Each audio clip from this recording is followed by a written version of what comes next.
Ghosts are an interesting topic with so much to explore. Now, I'm sure some of you actually believe in ghosts, and I'm not here to disprove the existence of ghosts because this is simply a review of a trilogy of popular movies. And besides, how many cases of ghosts should I debunk to definitely prove that ghosts don't exist? Because every time paranormal activities are exposed, people move on to another that is yet to be disproven. So I will be continuing this review under the assumption that ghosts are not real. But you do you, I suppose, like T.J. Kirk said so elegantly. If I stub my toe and then I make a movie where me stubbing my toe causes the earth to explode, it's still based on the true incident of me stubbing my fucking toe. Based on true event. So this based on true story stuff doesn't really hold any weight. But that aside, something not being real doesn't make it bad. Just look at Jigglypuffs. They might not exist, but I'm obsessed with them. And besides, there are so many ghost stories I really like The Haunting of Hill House and Bly Manor. So without further ado, the first Conjuring movie, ladies and gentlemen. So this movie starts with a brief summary of the case of Annabelle. This summary is presented to an audience as a presentation to educate them on demonology. But during this little presentation, we get a few interesting factoids regarding spirits. Now, since ghosts don't exist in the real world, I will be using the law provided by the movies. Small details like this do come in handy when measuring the internal consistency of a movie. What's an inhuman spirit? It's something that's never walked the earth in human form. It's something demonic. It is a spirit that has never walked the earth in a human form. So it would be reasonable to assume that these so-called demons are all inhuman spirits. Okay, so moving on. No, it was used as a conduit. It was moved around to give the impression of possession. Demonic spirits don't possess things. They possess people. And this is also where we find out that regular ghosts don't have the power to do stuff like Annabelle. So destroying stuff, making weird sounds, making a doll move around are not something a garden variety ghost can do. Okay, that's fascinating. Then we get a small interview with the Warrens and immediately go to a family visiting an abandoned house. Apparently these people are about to be the new residents of the house in the middle of nowhere. So this family consists of Caroline and Roger Perron and their 5 daughters, Andre, Nancy, Christine, Cindy and April. Honestly, I'm not sure which one is which, but that's because they don't matter. At least not as much as the dog that will definitely not die, Sadie. So after settling in, the girls start playing a game called hide and clap. It's a ridiculously dangerous version of hide and seek, but this game is implemented in a few clever scares. So, I'll give it a pass, I guess. So thanks to the reckless behavior of daughter 1 and daughter 2, the family discovers a lovely basement covered in dust. And then they go to bed, leaving their dog tied outside. And I shit you not, the dog is violently murdered the next morning. But before the parents find out about that, one of their kids complained that there was a terrible smell in her room, and her mother shows no concern about this whatsoever. Lady, you live in a secluded area and there was a stench of death in one of your daughter's rooms. Now, what could it be? My mind first goes to it's a dead rodent, but I would comb the entire room, find what it could have been. Because who knows, maybe the stench came from a rat that was the dinner of a serpent or something. That alone is concern enough to investigate the room. And let's not exclude the possibility of a creepy squatter. But why would she care about something like that? It's not like she's her guardian or something. And with that out of the way, let's move on to the dead dog outside the house. Oh my god! So the entire family is sad about the passing away of their dog, and they even make her a cute little grave. Aww. And then they just move on with their day. Wait a minute! Aren't you going to try to discover the cause of her death? Who knows what killed poor old Sadie? Maybe you should find out. I mean, it could be anything from a cobra to a neighbor who wants you gone. I'm sorry, Sadie, you will not be forgotten, but we have to move on. Otherwise, I won't get anything done. Then the museum in the Warren's basement. So here, Ed Warren is showing off his cool trophies to a journalist, and then he says, Everything you see in here is either haunted, cursed, or has been used in some kind of ritualistic practice. everything here is either haunted, cursed, or used in some kind of ritualistic. Wait a minute. That's Annabelle. And this doll was supposed to be a conduit for a demon to scare a bunch of nurses. And besides, aren't demons supposed to only possess people and not objects? So why is Annabelle here?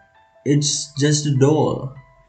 Okay, I'm going to give the movie the benefit of the doubt and say that maybe the priests who cleansed Annabelle's apartment trapped the demon inside the doll for some reason. Then we meet Ed's daughter and they talk about stuff, but there is barely anything interesting there other than them mentioning a failed exorcism or something. Then we go back to the parents' residence where only the smallest daughter and Caroline are left because the rest have gone out. So they decide to play hide and clap on the second floor. So you are just going to walk around blindfolded in the upper floor? Yeah, that seems responsible. But considering how she has been, I guess she has been shown to consistently be not very smart. So fast forward to the next day, the family witnessed a few supernatural events and they just contact the Warrens who arrive immediately. They don't find anything weird so they leave. But that very night, Caroline hears clapping. She goes to find out who is playing hide and clap in the middle of the night. But all of the kids are asleep. And when she is just about to return to bed, all of the pictures on the wall falls down and shatters.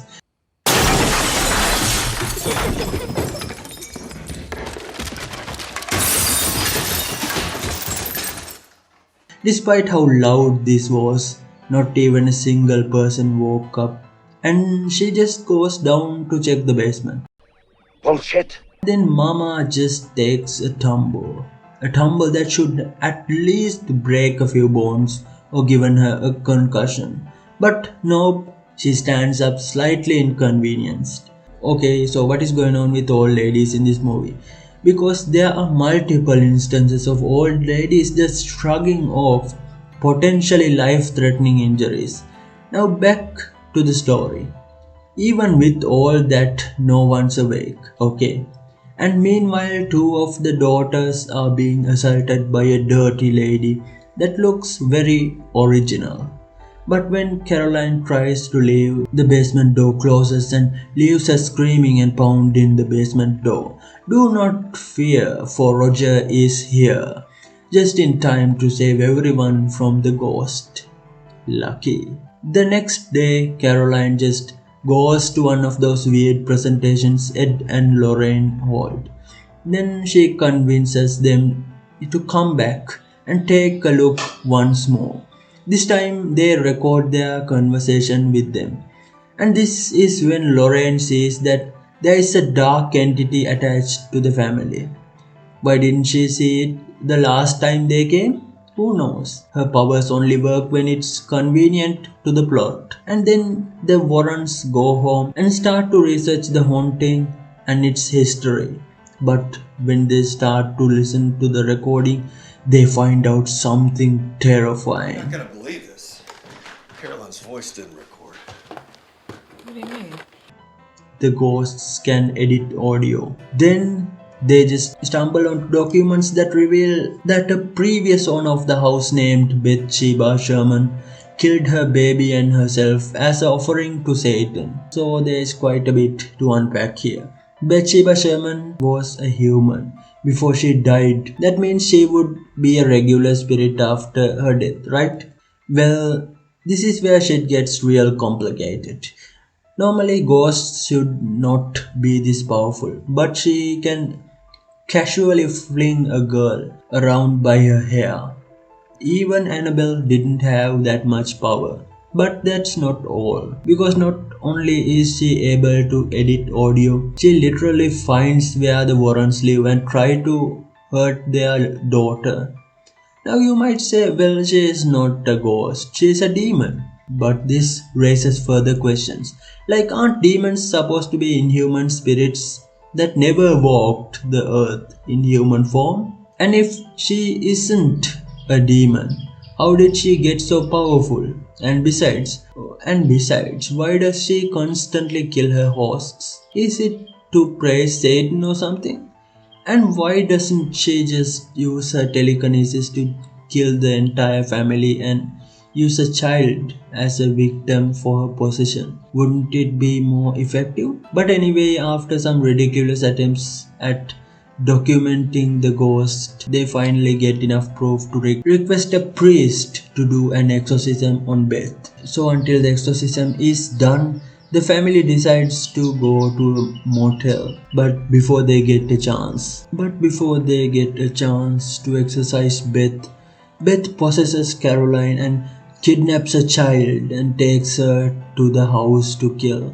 But fortunately for the child, the heroes show up and save the child, just in the nick of time. It's such perfect timing that someone would even suggest that it's contrived. But then we get the exorcism of Caroline Perron, conducted by Ed Warren. So with that out of the way, let's take a look at a question that is just stuck in my head. So you can send ghosts and demons back to hell, right? Then why do you keep all those nasty stuff underneath your house? Okay, if it's too dangerous for you to exercise, then why not ask a pastor to send each and every spirit to hell instead of hoarding potentially dangerous items? Nah, just nah.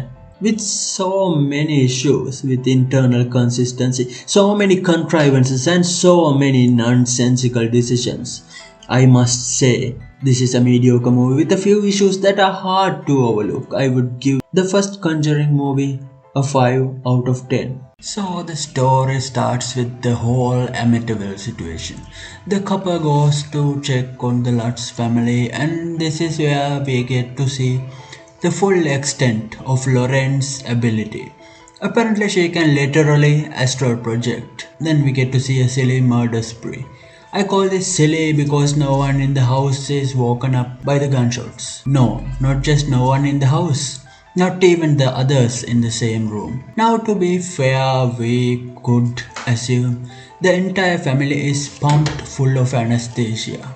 But no such detail is provided in the movie. And since this is inconsequential to the story at hand, let's leave this behind and focus on the present. So, meanwhile, Lorraine is astral projecting. She sees a spooky nun who gives her a vision of her husband dying. So this nun is apparently a demon named Volak. So she is terrified and they leave the Amityville case behind. So they go to a talk show where a skeptic who mocks their experiences makes a half-decent argument. It's very easy to sit on the outside and pick apart their story, but it's something very different to have been there and experienced it for yourself. I don't need to go to the moon to know that it's not made out of green cheese. Listen, Ed Warren's never seen a house that he didn't think was haunted. But Ed gets upset and resorts to throwing insults. What exactly are you a doctor of anyway? Come on, Warren. Try and show a little class. I'm not will going to show ya? class as somebody who's sitting here telling lies about my wife and Be me. careful who you call a liar. What are you going to do about it? And questioning his credentials. Then we move to Britain, where a family is starting to discover that there is something wrong with where they are living. And after some weird incidents, Jenna, one of the daughters of the family, gets possessed by a dead old man named Billy Wilkins. Meanwhile, the demon nun from Amityville has followed the Loraines to their house. Then Edward starts to dream of the spooky nun, so he decides to draw a picture of her and hang it on the living room. Why?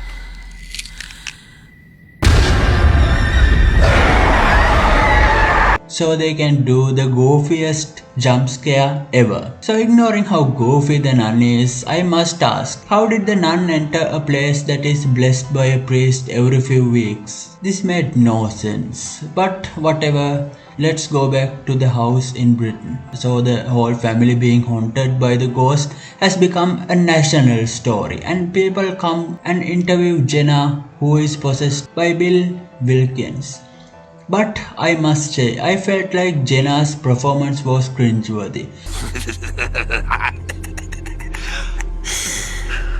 But that's neither here nor there, so let's move on to the burning question. Why did Bill Wilkins randomly start haunting this family at this particular time? We only get the answer near the end, and trust me, it's ridiculous. But for now, just keep in mind that Bill Wilkins is haunting the British family. So in order to escape the tyranny of Bill Wilkins, the family moves to their neighbor's house. But unfortunately for them, the neighbor's dog becomes a supernatural entity named the Crooked Man. Even though its transformation sequence was not very impressive, it has an interesting design. But then all of a sudden, the charming Crooked Man turns into a cringeworthy child. So who is this Crooked Man? It's unclear. There were a few instances where he was, but honestly, he just pops in. So heroic ghost hunters arrive and talks with everyone. You know, whatever is doing this to you wants you to feel this way because that's what makes it stronger. Whatever is doing this wants you to feel that way because that's what it wanted, to be powerful. Wait, Bill Wilkins wants to be powerful? Why? Is he planning to take over the world? Is Bill Wilkins the next huge villain in the MCU? Don't get your hopes up because the payoffs for these nonsensical build-ups are about to happen. Yeah, the timing isn't a coincidence. Negative entities often feed off emotional distress. They like to kick you when you're down. Well, that hardly seems fair. No, it really isn't. Unfair it most certainly is. So Ed, who made the negative spirits? The devil? Oh, and who made the devil? God. But to be fair, it's not like he knew the devil would be evil. Oh wait. No, he did. It's part of his damn plan. But let's ignore that for now. So a skeptic joins them to disprove their theory. Honestly, I don't know what was worse, the demons or the people who prey on our willingness to believe in them. Right, listen, I'll make some telephone calls, see if I can get hold of some video recording equipment. Wait, what do you mean video recording equipment? Last time you guys brought everything you wanted, and besides, how were you supposed to get the evidence you needed without this equipment? Weren't you prepared? But to be fair, this could mean that they were planning to bail from the beginning. She's faking it. What? I have proof. Those damn atheists with their proof and nonsense, and the skeptic proves to them that the family was doing it to get a better house or something. So the defeated Warrens decide to go back to America. But on their way, two of the records fall onto the floor and forms a cross. So they decide to check pieces of audio they collected. And I don't even know how to describe the level of nonsense and leaps in logic they go through to come to the conclusion they did, because they just play random audio clips they got from the house together to somehow make a coherent sentence. Remember those strange, garbled messages we got from Bill? There were two of them. Here's the first one. Help! It's like God. We thought he was referring to himself, right? Listen to the second one. They won't. They won't. They If I'm right about this. help me. It won't let me go. It makes no sense, and then Loraine just astral projects herself to Bill Wilkins, and for some goddamn reason he says a demon kept him trapped in his own house and forced him to do the things he did, and then gives them a stupid riddle. Tell me how to stop it. I'm giving and I'm taking. I was there at your first breath. You didn't ask for me, but I'll follow you till death. So the demon is Valak. In that house? Wait, what? So let me get this straight. Valak was in Amityville, then she came to the Warrens' house, and then she went to England and trapped Bill Wilkins in the house and made the Catholic Church contact Warrens? Okay, so can Valak see the future? Because how did she know that trapping the souls of an old man in a house will bring the Warrens there so she can do something? But why? Oh, old Yellow Eyes is back. What is this nonsense with the riddle? Oh my god, this movie is such a mess. So somehow Bill Wilkins knows Valak's weakness. Apparently her weakness is her own name. But how are a bunch of randos going to find the name of someone who doesn't want their name out? And by the way, Amnesia: The Dark Descent is a really fun game. I do know your name. I asked you. And you told me. Wait, so Valak just gave Loraine what exactly she needs to defeat her? Why doesn't she know her own weakness? She should, because why would a random old man know about the weakness of demons? She probably told him. And oh my god, why would she bring her ruined Bible with her? But thank goodness she did, because it had Valak's name written by Loraine while she was asleep. V-A-L-A-K.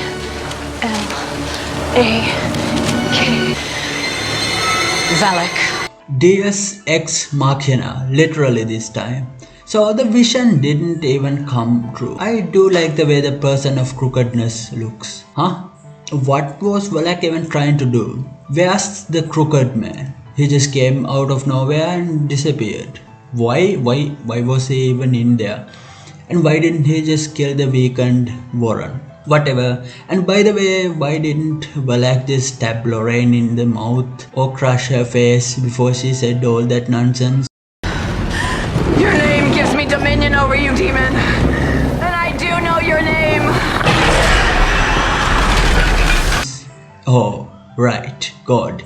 So, The Conjuring 3. So the movie starts with the exorcism of David Grazzo, and this exorcism doesn't go too well. But this scene gives us a better understanding of the abilities of this particular demon. Like most demons, its strength increases and decreases depending on the scenario. And this demon has telekinetic powers. But as we all know, demons don't really care about making sense. They just do evil for some reason. Even though these demons are evil, they make sure to heal their hosts before they leave them behind. Our ghost hunting squad tries very hard, only to fail miserably, and then a dude named Arnie asks the demon to take him as a host instead of the kid. Okay, leave them alone and take me. I'm not sure why, but this demon accepts the offer. Oh, and by the way, Ed has a heart attack, and it doesn't really change anything. It just postpones him telling Loraine when the demon went into Arnie's body. I'm not sure why the rest of the people didn't hear Arnie offering the demon his body, but whatever. Arnie starts to be more and more possessed, or something. I'm not sure, but I think the demon is trying to weaken Arnie's resolve even though it's already possessed him. But anyway, Arnie gets schizophrenic and murders one of his friends. Meanwhile, Ed gets up from a coma and tells Loraine that Arnie took the demon. So what does Loraine do?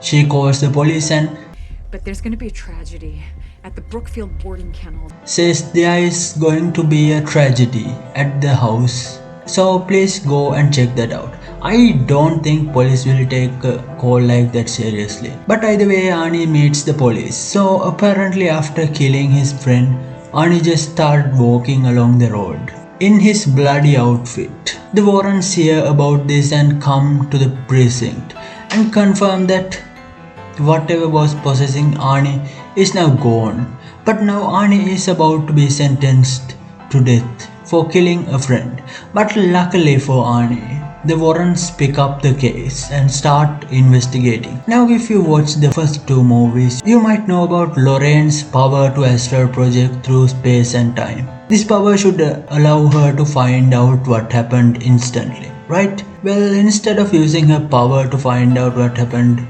they start going all over the place, but they stumble onto a satanic relic under the house where Arnie lived. Then they meet Denethor, who apparently brought down an entire satanic cult. Denethor tells them it's the work of a satanic cult and doesn't really help them. But then instead of doing some psychic research on the boy, Arnie or Arnie's friend, they send pictures of the relic to every police station ever. Okay, I mean there was a very easy and straightforward way, but so the Warrens find out that when using a relic to summon a demon, a soul must be sacrificed to send it back. Just keep that in mind. We've been combing through these forests for over 3 months now, Mrs. Warren. I can see things that your people can't. Oh, you meant the police.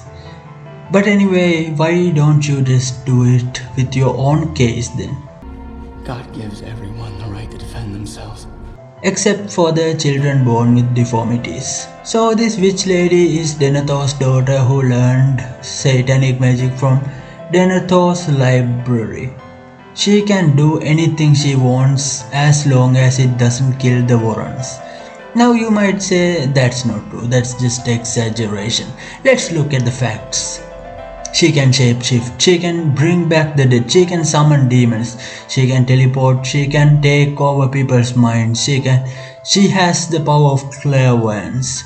Okay, with those powers the Warrens don't have a chance. But luckily for them, they have the power of God and anime on their side. The third act of this movie is so confusing I just gave up and fell asleep. The pacing of this movie is so off that it just exhausted me before the first act ended. Okay, but let's get back to it. So the witch lady is desperate to kill Arnie because she needs to make a sacrifice, or otherwise the demon will take her as a sacrifice. Now when I say sacrifice, it can only be Arnie because actually I'm not sure. Because instead of focusing on Arnie, why didn't she just sacrifice Denethor when she killed him? Okay, maybe the demon itself should kill a bonus victim. Like, you know what? Nothing in this movie is explained clearly, nothing makes sense. The things just happen, but it's beyond boring. 1 out of 10, don't make any more please. So the conclusion I arrived was simple. These movies are overrated and barely has any legs to stand on. The first one is the best by far, even though it is not very good.